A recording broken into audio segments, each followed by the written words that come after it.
Hello everyone, welcome back to my channel. आज हम start करेंगे cell the unit of life chapter में एक और नया टॉपिक। और आज का जो हमारा टॉपिक है वो है difference between prokaryotic and eukaryotic cells. तो प्रोकैरियोटिक सेल क्या है और यूकैरियोटिक सेल क्या है, इनके स्ट्रक्चर क्या है, इनकी कैरेक्टरिस्टिक्स क्या हैं, डायग्राम क्या है, ये सारी चीज़ें हम पिछले लेक्चर्स में एक्सप्लेन कर चुके हैं। और ये लेक्चर्स आप मेरे चैनल पर जाकर देख सकते हैं। इस चैप्टर का अलग से प्लेलिस्ट है जिसमें आपको ये सारे लेक्चर्स मिल जाएंगे। तो चलिए स्टार्ट करते हैं हम आज का topic, difference between prokaryotic and eukaryotic cells. तो यहाँ पे हमने प्रोकैरियोटिक सेल और यूकैरियोटिक सेल लिख लिया है दोनों तरफ। तो देखते हैं इनका सबसे पहला डिफरेंस क्या है। तो जो भी प्रोकैरियोटिक सेल्स होते हैं ना, इनके अंदर मेम्ब्रेन बाउंड ऑर्गेनेल्स एब्सेंट होते हैं। लेकिन दूसरी तरफ अगर यूकैरियोटिक सेल की बात करें तो इनमें मेम्ब्रेन बाउंड ऑर्गेनेल्स प्रेजेंट होते हैं। तो ये पहला डिफरेंस रहेगा दोनों में। दूसरा डिफरेंस की अगर बात करें तो प्रोकैरियोटिक सेल्स में क्या होता है कि वेल डिफाइंड न्यूक्लियस प्रेजेंट नहीं रहता है। एक अच्छी तरीके से बना हुआ न्यूक्लियस बिल्कुल भी इनमें प्रेजेंट नहीं रहता है। लेकिन यूकैरियोटिक सेल्स में क्या होता है कि वेल डिफाइंड न्यूक्लियस, पूरी अच्छी तरीके से वेल डिफाइंड बना हुआ न्यूक्लियस यूकैरियोटिक सेल्स में प्रेजेंट रहता है।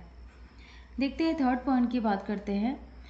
तो जो प्रोकैरियोटिक सेल्स है इसमें वेल डिफाइंड न्यूक्लियस प्रेजेंट नहीं है, तो इन सेल्स में न्यूक्लियर मेम्ब्रेन भी प्रेजेंट नहीं रहता है। लेकिन यूकैरियोटिक सेल्स में क्या होता है कि जो न्यूक्लियस है वो न्यूक्लियर मेम्ब्रेन के अंदर ही इंक्लोज रहता है, मतलब न्यूक्लियस के चारों तरफ न्यूक्लियर मेम्ब्रेन रहता है। नेक्स्ट पॉइंट की बात कर लेते हैं। अगर सेल साइज की बात करें, दोनों सेल्स को अगर कंपेयर किया जाए तो जो प्रोकैरियोटिक सेल्स है ये साइज में क्या होते हैं, स्मॉल होंगे, साइज में स्मॉलर होते हैं। लेकिन यूकैरियोटिक सेल्स जो है ये साइज में बड़े होते हैं, यानी लार्ज होते हैं। बात कर लेते हैं इनके डीएनए कैसा होता है इनके अंदर। तो प्रोकैरियोटिक सेल्स में क्या होगा कि सर्कुलर डीएनए फॉर्म प्रेजेंट रहता है। दूसरी तरफ यूकैरियोटिक्स में सेल्स में क्या होगा कि इनमें लीनियर डीएनए फॉर्म इनके अंदर होता है।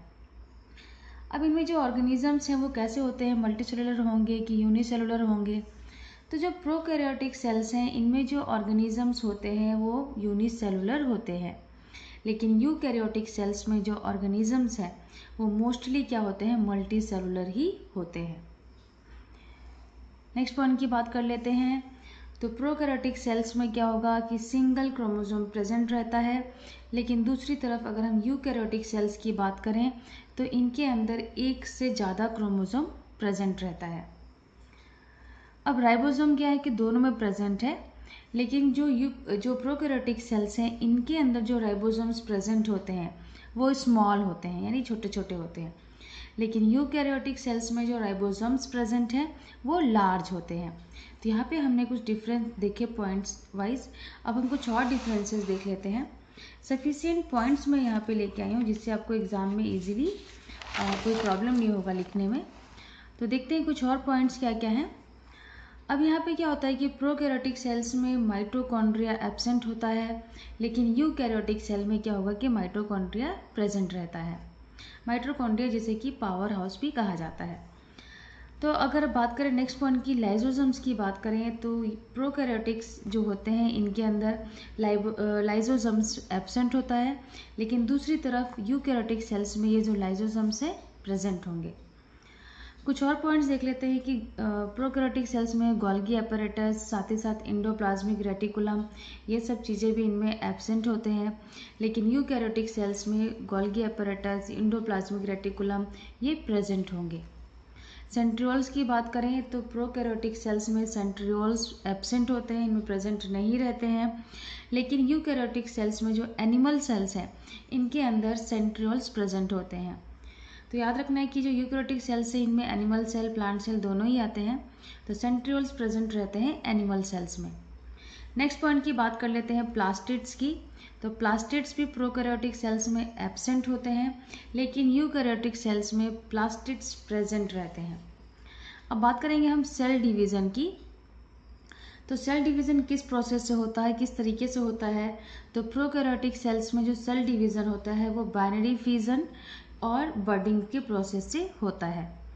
लेकिन यूकैरियोटिक सेल्स में जो सेल डिवीज़न का प्रोसेस है वो माइटोसिस और मेयोसिस के प्रोसेस से होता है।